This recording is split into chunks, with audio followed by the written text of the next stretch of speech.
Hakim Rabbi shrah li sadri wa yassir li amri wahlul 'uqdatam min lisani yafqahu qawli. Amma ba'd. Alhamdulillah ala ni'matil Islam, alhamdulillah ala ni'matil iman, wa kafa biha min ni'mah. Alhamdulillah, segala puji bagi Allah Subhanahu wa taala yang mengumpulkan kita, mendudukkan kita, menjadikan kita hamba-hamba yang bersama-sama nyari perkara-perkara untuk bekal kita menuju Allah, untuk menyelamatkan kuburan kita, untuk menyelamatkan ketika kita dibangkitkan, untuk menyelamatkan timbangan amal kita, untuk menyelamatkan kita sampai melewati siratnya Allah Ta'ala.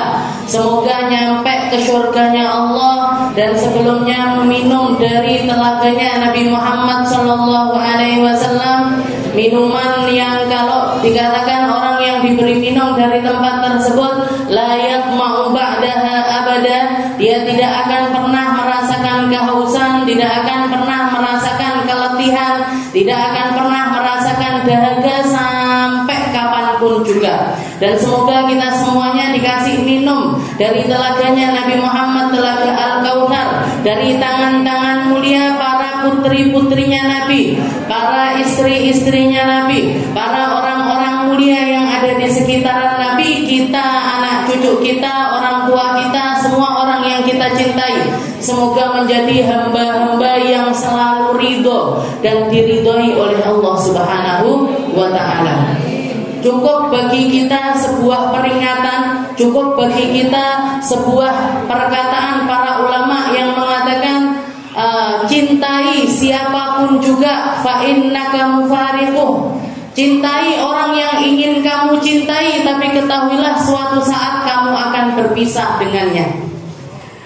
Beramal sesuai dengan keinginan kamu. Kamu mau jadi orang baik, silahkan. Mau jadi orang jahat, silahkan. Tapi ketahuilah suatu saat kamu pasti akan mati. Maka apa yang kamu bawa ketika mati, maka apa yang kamu bawa ke alam kuburmu, maka apa yang akan menerangi tempat gelap tersebut, apa yang meluaskan tempat sempit tersebut, itu semuanya tergantung dengan amal-amal kita masing-masing. Kita nggak akan bisa mendompleng istilahnya, atau bersandar dengan amalnya bapak saya, atau bersandar dengan amalnya anak saya, atau bersandar dengan amalnya guru saya, atau bersandar dengan amalnya orang-orang yang ada di sekitaran saya. Katanya Nabi Allah Ibrahim, yaumala yanfa'u malun wala banun. Hari setelah kematian itu harta enggak bawa manfaat, anak juga enggak bawa manfaat. Kalau anak-anaknya bukan anak yang soleh, kalau anak-anaknya bukan anak-anak yang doakan, maka satu-satunya yang bisa kita percayai, satu-satunya yang bisa kita bawa mati adalah amal yang kita tanam untuk diri kita sendiri, ataupun amal yang kita tanam untuk bawa manfaat kepada orang lain, atau yang kita kenal dengan amal jariah. Jadi nggak perlu nunggu dibacain tahlil, bacaan tahlil sendiri. Gak usah nunggu baca di kul huwallahin orang, baca kulhu sendiri. Gak usah nunggu disedekahin orang, jenengan sedekah. Mumpung punya, mumpung bisa, mumpung masih dikasih umur, beramallah untuk kehidupan akhirat kita. Karena kita gak ngerti sepeninggal kita ini keadaan keluarga itu seperti apa. Berapa banyak orang yang abah ibunya soleh solehah, kakek neneknya orang-orang mulia, tapi nyampe ke anaknya ternyata nggak mampu bahkan untuk sekedar mendoakan orang tuanya, untuk sekedar nginget-nginget kepada orang tuanya. Jadi sekarang adalah waktu kita, harta kita sekarang ini adalah milik kita, kesempatan kita sekarang ini adalah kesempatan kita. Gunakan sebaik-baiknya, lakukan yang terbaik untuk dibawa mati, untuk dibawa ke alam kita yang kedua, yaitu alam kematian. Kita tidak bisa mengandalkan siapapun. Kalau pengen kuburannya kita terang, jenengan pengen kuburannya padang, pengen kuburannya luas, pengen kuburannya nikmat, hiasi dengan perhiasan-perhiasan kubur. Apa yang bisa dibawa? Yo bacaan Al-Qur'an, payahnya jenengan di dalam ngaji, so istilahnya kumpulnya kita di dalam kebaikan. Semua amal-amal kebaikan itu kalau kita niatkan tulus lillahi ta'ala, maka semuanya akan dibawa mati. Mungkin kita banyak bekalnya. Mungkin kita semuanya dikasih sama Allah Ta'ala untuk bisa berbekal yang banyak, untuk bisa berbekal sebanyak-banyaknya, sebanyak mungkin agar kuburan kita dalam keadaan yang indah. Jadi yang kita lakukan sekarang ini nyepak nih kuburan, Bu. Oke. Jadi jangan bayangkan kita itu sekarang itu kalau misalkan kita bangun rumah, tuku semen, tuku botol, tuku keramik, tuku pondasi, tuku besi, tuku kayu dan lain sebagainya. Sekarang ini kita lagi beli itu semuanya. Lagi beli semennya kubur, lagi beli batanya kubur, lagi beli besinya kubur, lagi beli kayunya kubur. Saya sedang bangun rumah abadi saya sedang bangun tempat yang akan paling lama saya tinggali. Tempat yang akan paling lama kita tinggali adalah kuburan kita. Kalau kita tinggal di rumah-rumah kita, kalau kita tinggal di rumah-rumah kita, jangan lihat sendiri, orang paling tuanya orang, paling sepuhnya orang, tinggal di rumahnya, nikmati rumahnya itu berapa tahun? Umur 20 tahun baru kerja, umur 30 tahun lagi iso tuku lemah, umur 40 tahun lagi iso bangun rumah kecil-kecilan. Umur 40 tahun baru bisa bangun rumah, mati nih umur 50 ibaratnya. Berarti berapa tahun? 10 tahun cuma. 10 tahun dia nikmati jerih payahnya dia, nikmati segala hal yang dia usahakan ini tadi, dinikmati 10 tahun. Lah umurnya 60 berarti ya 60 tahun. Lah umur 70 berarti ya cuma 30 tahun, cuma segitu. Tapi kita lihat orang-orang yang sudah ditanam di kuburan-kuburan, orang-orang yang sudah dikuburkan ini, yang zaman-zaman yang dari masa lalu-lalu ini, berapa lama mereka ninggali? Ada yang 500 tahun, ada yang 400 tahun, ada yang 300 tahun, ada yang sudah 100 tahun. Paling suwine rumah kita, paling lamanya kita ada di satu rumah adalah kuburan-kuburan sempit kita itu tadi. Jadi lek ndak diopeni, lek ndak dipadangi, lek ndak dibenakne, lek ndak direnovasi, perlu direnovasi. Iya, marai kita kadang-kadang imannya kita naik turun. Semangat pikirannya akeh, la ilaha illallah akeh, salawate akeh. Sedina orang dina barono dijak arisan rene, dijak arisan rono, dijak dolan rene, lali kabeh tasbih lali, ngajine lali, Qur'ane lali, qobliyah ba'diyah lali kabeh. Kenapa kok lali? Repot. Padahal repot dolan. Astagfirullahaladzim. Saya juga ngoten podo niki. Istilahnya sharing kita ini. Jadi sesama orang-orang yang bangun ambruk neh, bangun ambruk neh. Ayo bareng-bareng semangat membangun kembali apa yang kita awali ini dengan segala kebaikannya. Belajar yang tulus, ngaji yang tulus, sedekah yang tulus, sholat yang tulus, agar semuanya menjadi sesuatu yang layak untuk kita persembahkan kepada Allah Subhanahu wa Ta'ala. Kita lanjutkan pembahasan kita di dalam kitab Sulamut Taufik. Masih di dalam kitab Sulamut Taufik saya syarahkan dengan kitab Taqriratus Sadidah tentang ahwalul bai', masih berhubungan tentang perkaranya jual beli. Kalau masalah jual beli ini cukup ketika Allah Subhanahu wa Ta'ala mengatakan wa ahallallahul bai'a wa harramar riba. Yang halal itu jual beli. Yang halal itu adalah kamu transaksi dengan cara bertukaran satu hal dengan hal yang lainnya karena Allah Ta'ala, maka di situ adalah pekerjaan sebaik-baiknya pekerjaan. Wa ahallallahul bai'a wa harramar riba. Ditambah lagi dari sunnahnya Nabi Muhammad sallallahu alaihi wasallam, Nabi Muhammad ini masanya beliau jadi pedagang jauh lebih panjang ketimbang masa dakwahnya beliau. Nabi Muhammad ini kerja nyari duit itu lebih lama ketimbang ketika beliau diangkat sama Allah Ta'ala untuk menjadi seorang nabi dan juga seorang rasul. Nabi diangkat jadi nabi usia 40 tahun, wafat sampai akhir hayatnya menjadi seorang pendakwah. Jadi kurang lebih selama 23 tahun. 23 tahun beliau berdakwah. Tapi sebelum masa itu, sebelum masa dakwahnya Nabi, beliau menghabiskan masa hidupnya ini menjadi seorang pedagang. Menjadi seorang pedagang. Kapan Nabi Muhammad ini mulai jadi pedagang? Usia berapa? Usia 6 tahun. Jadi 40 tahun dikurangi 6 tahun, 34 tahun Rasulullah SAW berdagang dengan segala macam fasenya dagang. Dengan segala macam tahapannya orang berdagang. Usia 6 tahun apa yang dilakukan Nabi? Rasulullah pergi ke rumahnya orang-orang kaya, nawarkan diri untuk gembalakan kambing-kambing serta unta-unta mereka, nanti dikasih upah dari situ, dikasih upah hasil kerjanya tersebut, dipakai sama Nabi untuk jajan, dipakai untuk kebutuhan pribadinya sendiri. Karena dikatakan pamannya Nabi serta kakeknya Nabi mengatakan salah satu sifat kecilnya Nabi Muhammad itu kalau nggak dikasih nggak pernah minta.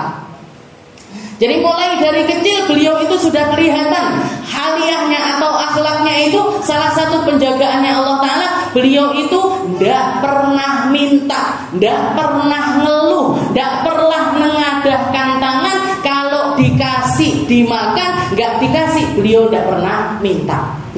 Bahkan ketika pamannya Nabi yang punya anak banyak, nggak punya anak banyak, beliau tidak ditawarkan untuk makan bersama, beliau pilih nggak makan. Beliau memilih untuk menahan lapar. Itu dari usia 6 tahun. Menginjak usia 12 tahun, sudah mulai terbiasa ngawulo sama orang, sudah mulai terbiasa untuk kerja sama orang lain. Maka diajak sama kakeknya, diajak sama pamannya untuk berdagang ke negeri Syam. Yang dikatakan diceritakan di Syam itu ketemu, beliau berlindung di salah satu pohon yang sampai sekarang masih tetap rindang, yang sampai sekarang di tengah-tengah gurun Sahara ada satu pohon besar, itu tempat berlindungnya. Rasulullah berteduh di bawah pohon tersebut, didatangi sama orang Yahudi, didatangi sama pendeta Yahudi yang mengatakan bawa pulang keponakanmu ini. Fa innahu nabiyyun akhiraz zaman, karena dia adalah nabi penutup akhir zaman. Kenapa kok harus saya bawa pulang? Kalau kamu teruskan perjalanan, orang-orang Yahudi sedang mengincar nyawanya, orang Yahudi pengen membunuh dirinya, maka cepat bawa pulang kembali. Takut kalau ada apa-apa terjadi kepada Rasulullah SAW. Bahkan diceritakan di sirah itu secara mendetail percakapannya Abu Thalib dengan rahib Yahudi ini, dengan pendeta Yahudi tersebut. Pertama pendeta mengatakan, wahai ya ayyuhal yatim. Jadi Nabi Muhammad itu dipanggil wahai anak yatim. Kata pamannya, bukan, dia bukan anak yatim, dia adalah putraku, dia adalah anakku. Katanya rohibnya, nggak mungkin, anak ini pasti adalah anak yang abahnya meninggal ketika dia masih di dalam perut ibunya, dan ketika dia berusia 4 tahun ibunya pun juga nyusul meninggal dunia. Dari mana kamu tahu itu semuanya? Lengkap, semuanya ada di dalam Taurat saya dan ada di dalam Injilnya orang-orang Nasrani. Makanya di dalam Al-Quran itu dikatakan sesungguhnya orang Yahudi serta orang Nasrani itu mereka mengerti tentang Nabi Muhammad SAW, bahkan kenalnya mereka sama Nabi Muhammad lebih kenal dibandingkan kenalnya mereka dengan anak-anaknya sendiri. Jadi lebih kenal sama Nabi Muhammad. Bahkan di salah satu riwayat dikatakan di dalam Injil itu fotonya Nabi Muhammad ada. Fotonya Nabi Muhammad itu Injil yang asli. Jadi desain wajahnya, desain badannya Nabi itu sudah ada di dalam Injil, tapi disuwek, dihapuskan, tidak diceritakan, tidak didakwahkan kepada kaumnya, sehingga sebagian besar orang Yahudi dan juga Nasrani tidak percaya dengan Nabi Muhammad Sallallahu Alaihi Wasallam. Dibawa pulang, umur 12 tahun dakwah. umur 12 tahun dagang ke negeri Syam. Setelah itu sampai usia 25 tahun beliau kerja, dagang, ada dagangannya sendiri, beliau dagang. Selain dagang untuk mengembangkan usaha, beliau dimodali sama para orang-orang kaya Makkah, jadi investasi. Orang-orang kaya-kaya ini investasi. Ada yang nitip alat-alat dapur, ada yang nitip kebutuhan rumah tangga, ada yang nitip ini, nitip itu kepada Nabi Muhammad. Nabi Muhammad yang jualkan. Termasuk diantara investor itu yang paling besar, adalah Sayyidah Khadijah, yang sampai akhirnya diperistri oleh Nabi Muhammad Sallallahu Alaihi Wasallam. Jadi panjangan masa dagangnya Nabi ketimbang masa dakwahnya Rasulullah Sallallahu Alaihi Wasallam. Jadi istilahnya berarti apa? Rasulullah itu tahu persis, Allah Ta'ala itu tahu persis kita selama masih tinggal di dunia. Kita selama masih tinggal di dunia selalu butuh dengan perkara dunia. Napa butuh? Jenengan mau minum ngelak yo tuku, milik omahe padang yo bayar PLN, pengen telepon yo bayar kuota, ini semuanya dibeli pakai apa? Daun, pakai uang semuanya, semuanya pakai uang. Mau rumahnya bersih, ya dibersihin pakai uang, ya ndak uangnya disebar-sebar boten, jenengan tukokne sabun, jenengan tukokne ini dibuat bersih-bersih, semuanya butuh dengan uang. Maka selama kita hidup di dunia, nggak pernah ada salahnya ketika kita mencari dunia. Tapi yang salah adalah ketika kita mencari dunia hanya untuk dunia. Jadi yang nggak benar adalah ketika kita mencari dunia hanya untuk dunia. Yang benar gimana? Nyari dunia untuk bekal menuju akhirat. Jadi kita kerja sebaik-baiknya kerja, serius sebaik-baiknya serius. Mau itu dagang memang transaksi semacam itu ataupun yang digaji. Kemarin ketika saya daurah, hari Sabtu kemarin saya ikut daurah ilmiah, bersama guru saya Ustazah Aisyah, atau yang di flyernya itu dikenal Ummu Ali bintul Habib Umar, putrinya Habib Umar bin Hafid. Di salah satu sesi tanya jawab itu ada satu orang nanya, Ustazah, saya dan suami saya ini sama-sama guru.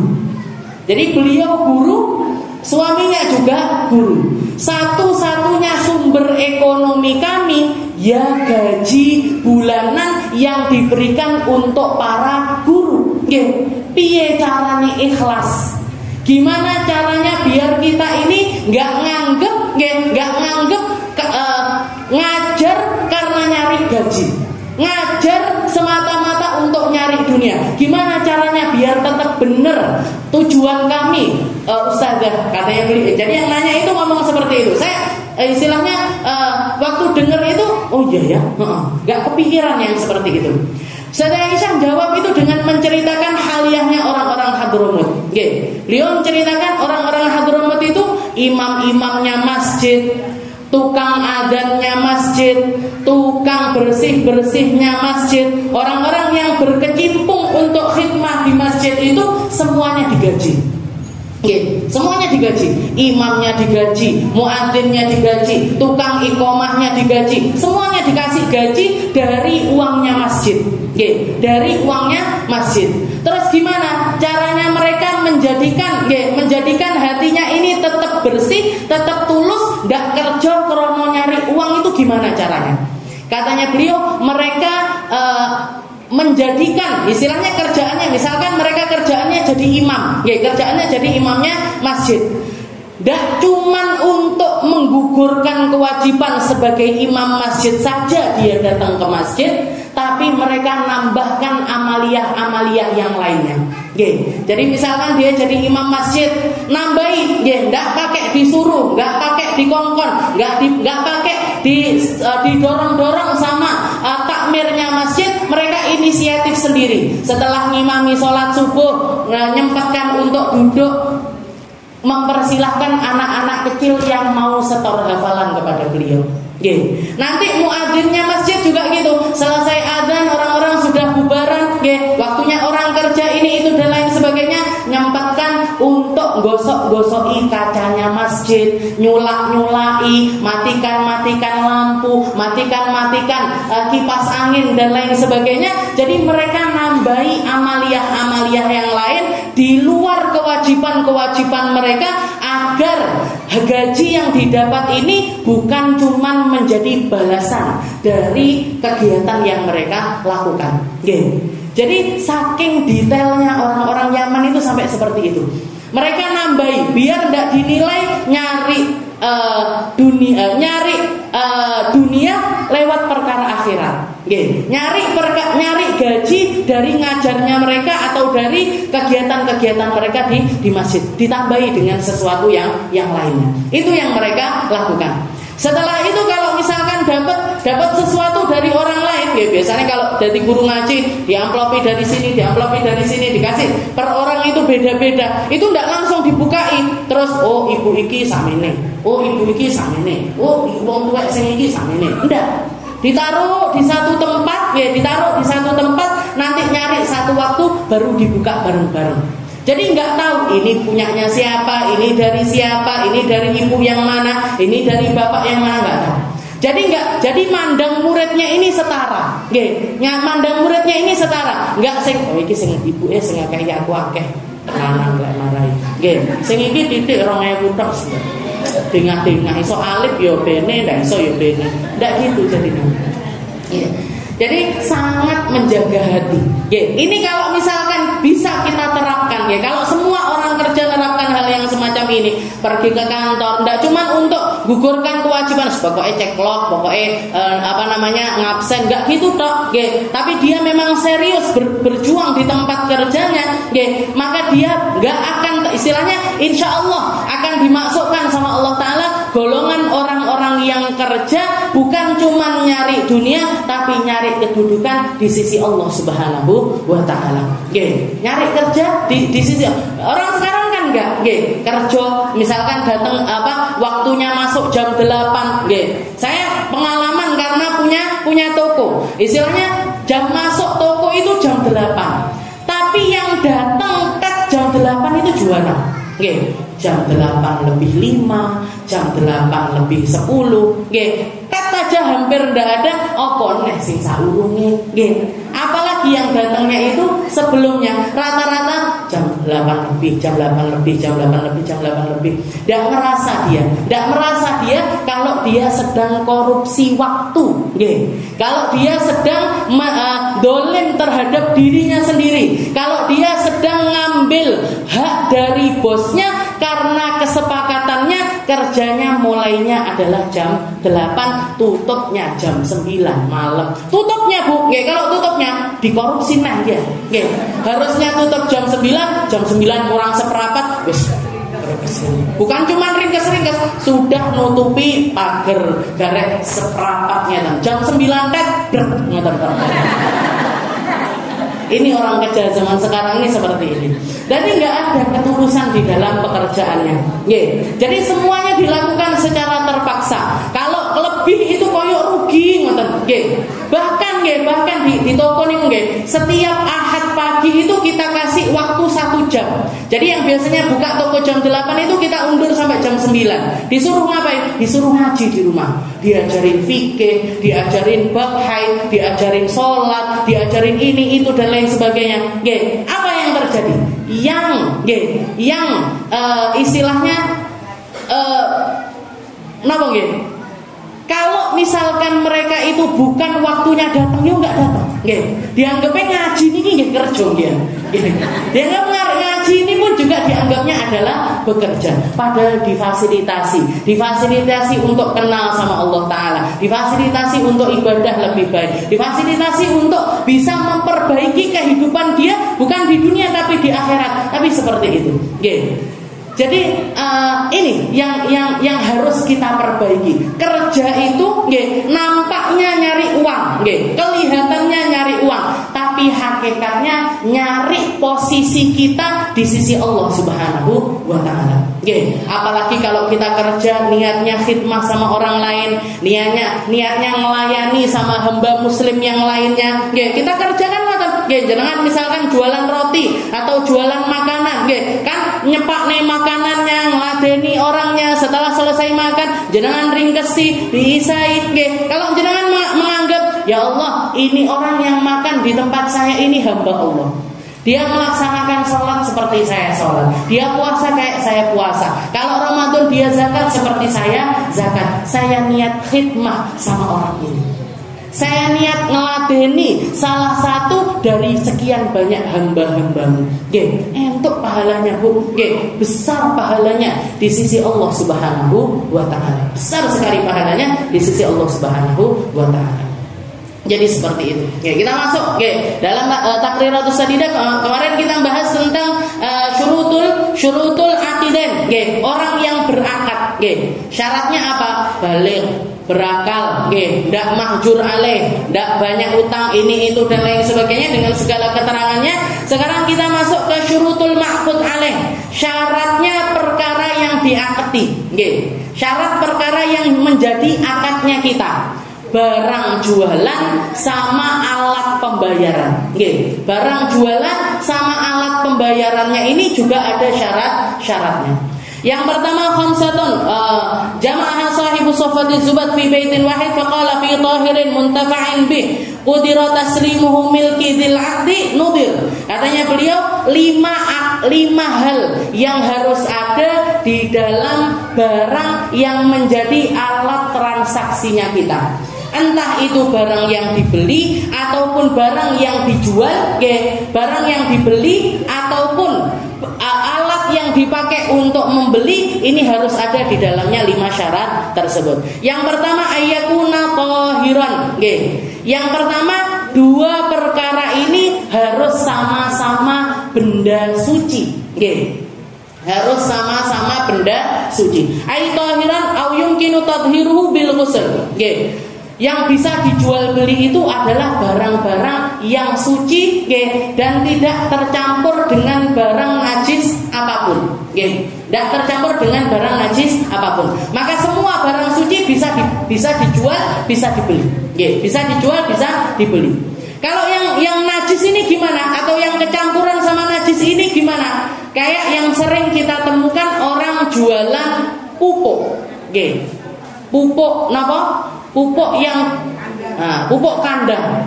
Niki kan kotoran dicampur dengan ini dan lain sebagainya.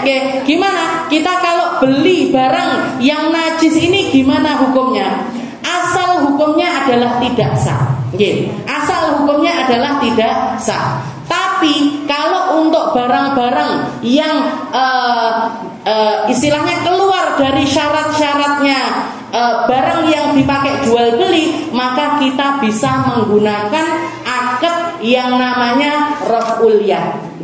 Sama kayak yang kemarin saya terangkan masalah jual beli hewan ternak. Kucing, jenengan beli kucing atau beli istilahnya kelinci dan lain sebagainya, itu sesuatu yang nggak bisa dijual belikan, tapi bisa dengan akad raf'ul yad atau pakai adopsi. Kalau raf'ul yad itu saya bukan saya jual, saya beli, bukan, tapi saya berikan kepemilikan hewan ini kepada dirimu untuk dijaga, untuk diopeni, untuk terus diselamatkan. Kalau kita tahu orang yang beli ini bukan orang yang bisa jagain kucing atau bisa jagain hewan kita, nggak boleh juga. Kita tahu orangnya sukanya nekeki kucing misalkan, kita jual sama orang yang seperti itu, nggak boleh. Atau kita melihat di storynya dia, di Instagramnya dia, kucing di rumahnya nggak dikasih makan sampai 2 hari, sampai 3 hari, nggak boleh dijual sama orang yang seperti itu. Jadi istilahnya kita harus kenal sama siapa yang kita berikan kucing ini tadi. Nah, begitu juga dengan kompos ini tadi. Barang yang campur di dalamnya itu ada najisnya. Akadnya bukan akad jual beli, tapi akadnya adalah akad serah terima, raf'ul yad. pakai akad serah terima. Nah, jadi bukan pakai akad jual beli. Jadi ini yang pertama, ayakuna tahiran. Fala yasihu bai'u najisil 'aid kajildil maitah wal kalb wal khinzir wala bai'ul mutanajjis alladzi la yumkinu tuhruhu bil ghusl kadduhn. Dan juga maka dari syarat ini apapun benda najis yang enggak mungkin untuk dibersihkan semuanya enggak boleh dipakai jual beli. Enggak boleh dijual juga enggak boleh dibeli. Kalau dijual hukum jualannya enggak sah. Kalau dibeli pembelian akad pembelian itu juga tidak sah. Jadi orang jualan anjing enggak sah. Orang jualan babi enggak sah. Orang jualan khamr enggak sah. Orang jualan khamr itu apa najis? Najis, Bu. Khamr atau bir, minuman keras itu hukumnya najis. Kalau cair dia hukumnya najis. Jadi kalau ada orang bajunya kecipratan khamr, bajunya kecipratan minuman keras, kalau dia mau sholat baju ini harus diganti atau minimal dicuci. Meskipun tempat kita tempat yang ada di tempat tersebut, istilahnya kita berada di tempat yang bersih, di tempat yang mewah, tapi yang namanya khamr itu tetap hukumnya adalah najis. Kayak di restoran-restoran mewah, di hotel-hotel mewah, kan seringkali keluar disajikan itu khamr, wine, whisky, ini itu dan lain sebagainya. Ini kalau misalkan kita lewat jalan melewati satu meja, tahu-tahu tumpah kena baju kita, gimana hukumnya? Najis. Jadi khamr itu kalau basah, kalau cair hukumnya najis. Kalau kering, khamr kering itu kayak apa? Kayak yang bentuknya itu pil-pilan itu. Jadi ganja, setelah itu sabu-sabu, ekstasi, ini itu dan lain sebagainya. Hukum konsumsinya tetap haram, konsumsinya tetap haram. Tapi bendanya ini tidak dihukumi benda yang najis. Jadi tidak dihukumi benda yang najis. Jadi misalkan kegowo ning gone sak misalkan tapi nyombong yen jenengan misalkan. Ini kan contoh. Jadi kegowo sak terus salat, melaksanakan salat, gimana hukum salatnya? Sah. Karena bendanya adalah benda suci. Sucinya alasannya karena kering. Kalau kena air juga hukumnya ikut najis.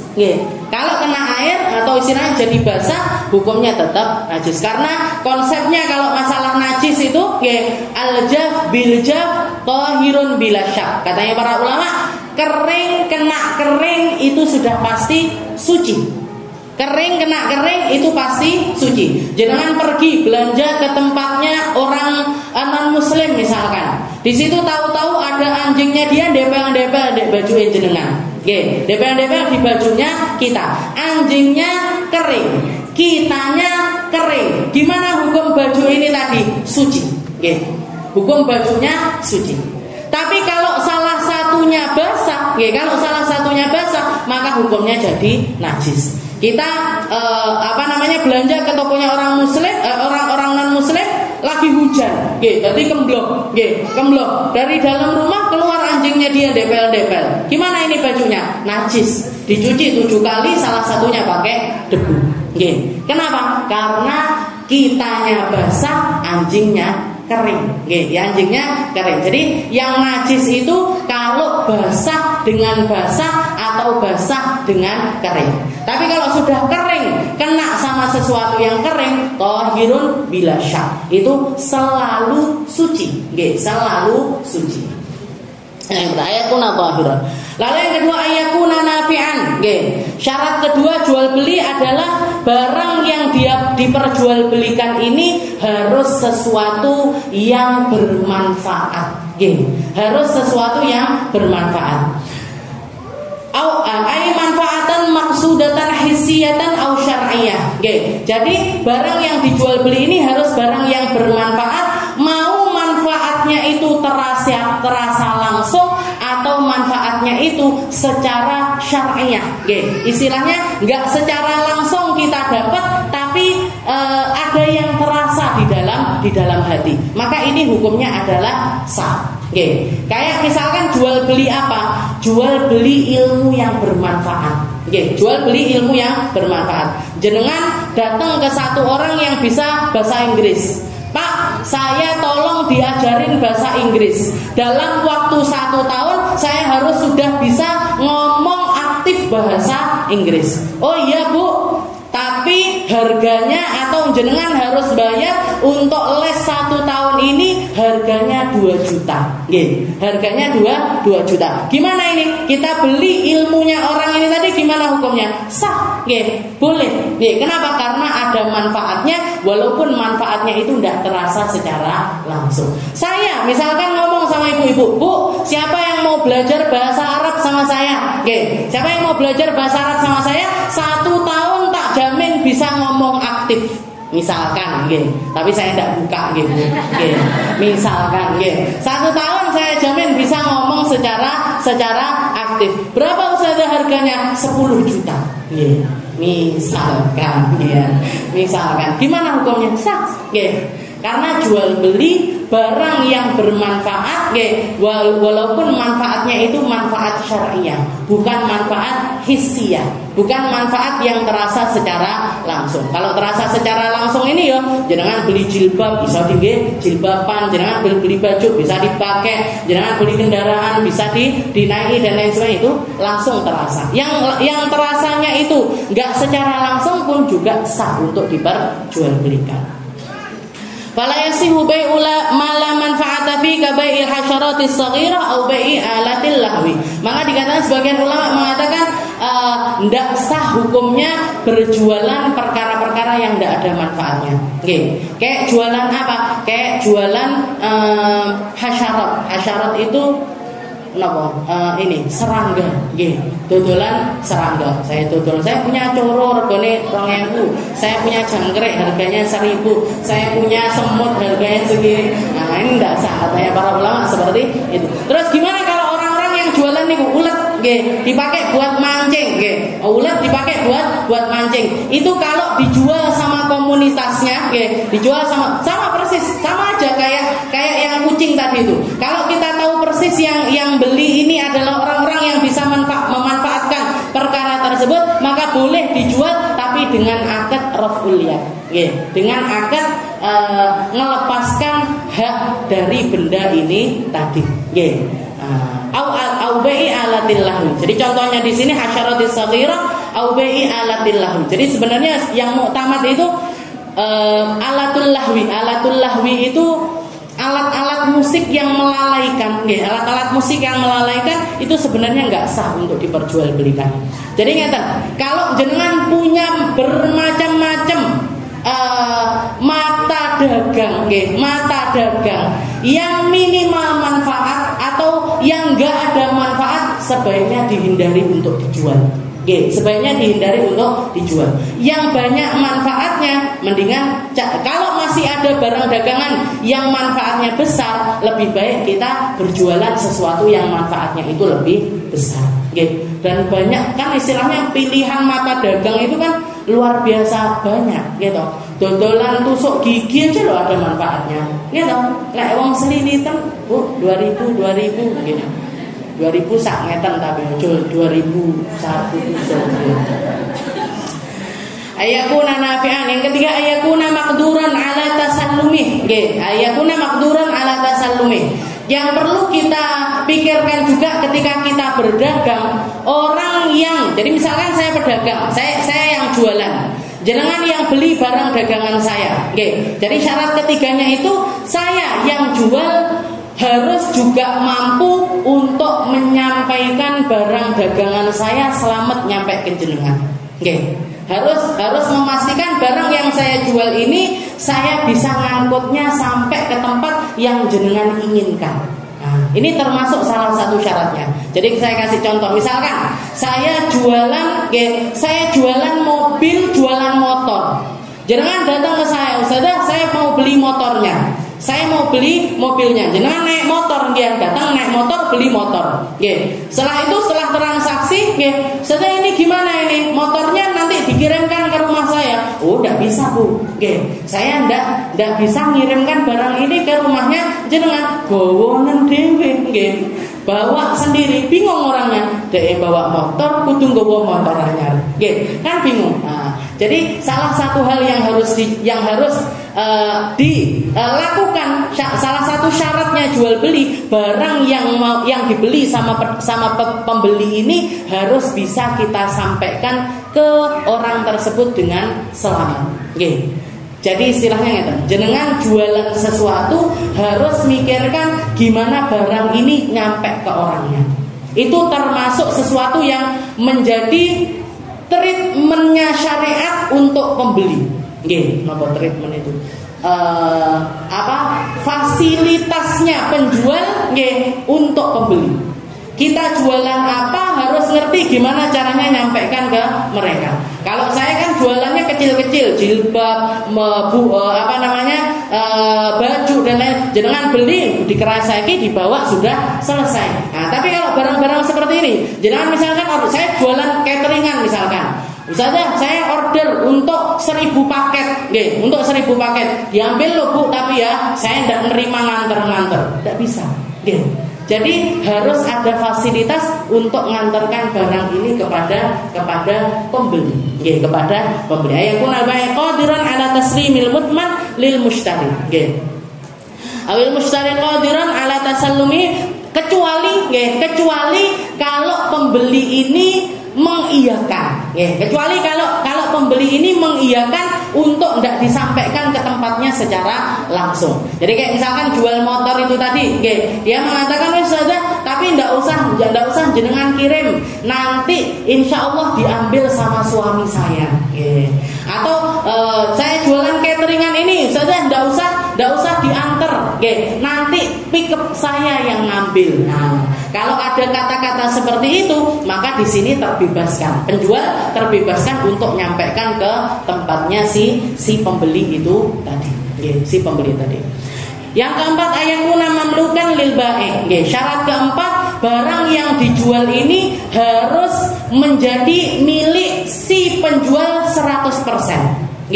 Harus menjadi milik si penjual 100%. Tidak boleh jual sesuatu yang bukan miliknya atau dia memilikinya hanya sebagian. Atau dia memilikinya hanya sebagian. Seperti apa misalkan? Misalkan saya jualan rumah. Misalkan saya jualan rumah. Rumah ini punyanya siapa Ustazah? Ini punyanya orang tua saya. Ini punyanya orang tua saya yang sudah meninggal dunia, terus diwariskan ke anak-anaknya, tapi belum menjadi milik salah satu di antara mereka. Saya secara pribadi jualnya sendiri tanpa persetujuan dari saudara-saudara saya. Gimana hukumnya? Enggak sah. Jadi itu sesuatu yang tidak sah. Kenapa? Bukan miliknya 100%. Atau misalkan ada orang nyewa rumah, ngontrak rumah, saya ngontrak rumah sama orang, tahu-tahu dijual, rumah kontrakannya dijual, misalkan, ujung-ujung ditol, tahu-tahu ada orang beli ini, gimana ini hukumnya? Nggak sah. Jadi penjual itu barang yang boleh dijual itu barang yang 100% miliknya dia, yang 100% miliknya dia itu baru bisa untuk dijual. Kecuali kalau nanti ada babnya sendiri, kayak orang yang menjadi perwakilan satu tempat atau perwakilan, jadi sales, ada sales pusat yang bagian keliling, barangnya dia nggak punya tapi dia jualkan barangnya perusahaan. Nah, itu nanti selama dia menjadi sales resmi atau penjual yang dipercaya oleh perusahaan untuk jual barang-barang tersebut, maka sah hukumnya. Tapi yang asli sebenarnya kalau untuk secara pribadi, kalau bukan barangnya dia 100%, maka tidak boleh dijual. Belain ini kalau jual barang bukan punyanya orang, kayak cucuk omahe tanggone ditulisi rumah dijual, hubungi tanggone nggih. Ayakuna mamlukan lil bai'. Yang kelima, ayakuna ma'luman jinsan wa qadran wa sifatan. Ini untuk penjual, Orang yang jualan itu harus tahu persis, jenisnya barang, kadarnya barang dan sifatnya barang. Jadi barang yang dijual itu kita nggak boleh menjual barang yang kita nggak ngerti tentang barang tersebut. Ya, jadi barang yang nggak bisa dikenali secara jenis, secara kadar, secara sifat oleh penjual itu nggak sah untuk dijual. Jadi jenengan lek dadi bakul yo harus ngerti. Ini baju bahannya apa? Sifatnya seperti apa? Panas apa enggak? Gerah apa enggak? Nyaman apa enggak? Nah, ini harus tahu. Dan ketika ditanya harus ngasih tahu.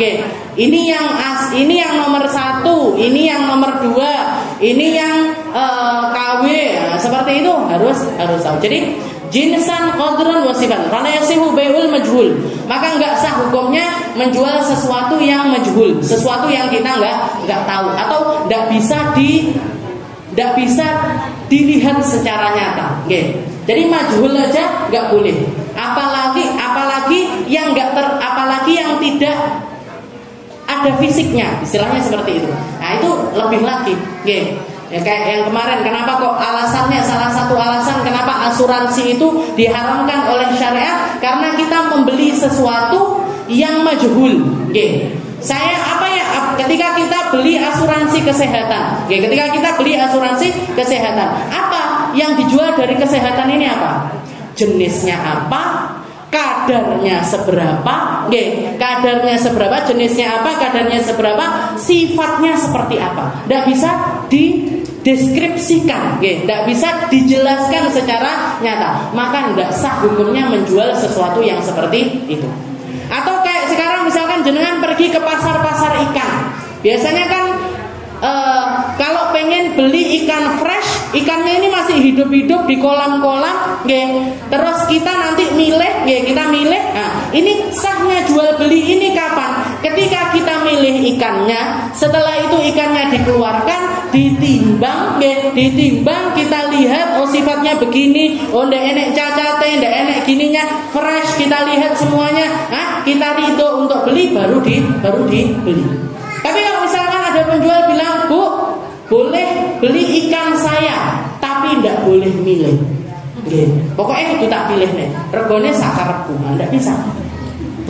Harganya nggak bisa. Jadi sifatnya harus kita tahu, beratnya kita harus tahu, jadi kadarnya kita harus tahu, dan sifat ikan itu juga kita harus tahu. Ini ikan air tawar, ikan air asin, ini ikan yang boleh dikonsumsi, ikan yang tidak boleh dikonsumsi. Si penjual itu harus jadi mata dagangannya itu harus barang-barang yang seperti itu. Nah, ini 5 syaratnya dari ma'qud alaih, perkara yang diperjualbelikan. Tahir, suci, bermanfaat, mampu disampaikan ala tasallumih, mampu untuk disampaikan kepada sang pembeli, milik 100% dari penjual tersebut, dan harus diketahui secara pasti kadarnya, jenisnya, sifatnya. Semuanya harus kita tahu, harus kita paham. Dan yang terakhir dari syaratnya akad jual beli ini adalah sighah, atau akadnya ijab qabul. Ada ijabnya, ada qabulnya. Walaupun sebagian ulama mengatakan semua hal yang menjadi ma'ruf, semua hal yang menjadi kebiasaan satu daerah bisa menjadi hukum dari daerah tersebut. Bisa menjadi hukum dari daerah tersebut. Kayak sekarang saya misalkan datang ke satu warung, Bu minta gula, Bu minta beras, Bu minta garam, Bu minta minyak. Niki minta napa beli? Saya ngomongnya minta loh padahal. Bu minta ini. Minta itu kan harusnya ya enggak bayar apa-apa, gitu. Nah, tapi mafhumnya di daerah kita pripun? Jual beli. Jual beli, minta itu artinya minta diambil-ambilkan, nanti habis itu dibayari. Nah, jadi padahal sighahnya adalah minta. Kata-katanya ijab qabulnya pakai kata-kata minta. Minta itu harusnya ya ndak kudu bayar, ndak kudu bayar. Tapi karena ma'rufnya, haliyahnya atau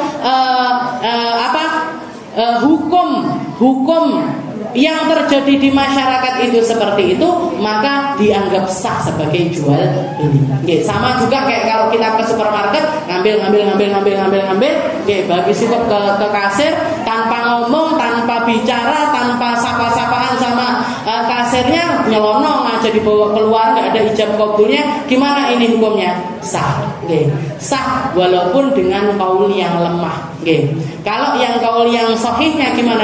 Yo tetap harus ada ijab kabul. Harus ada kata-kata saya beli, nggih. Nanti dijawab sama mereka saya jual. Atau mereka bilang saya jual, kita bilang saya beli. Nah, itu ijab kabul itu harusnya menjadi sesuatu yang ada.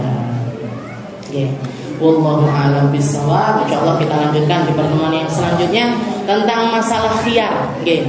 Masalah hak untuk memilih, hak untuk memilih meneruskan dagangan, meneruskan transaksi atau menghentikan sebuah transaksi.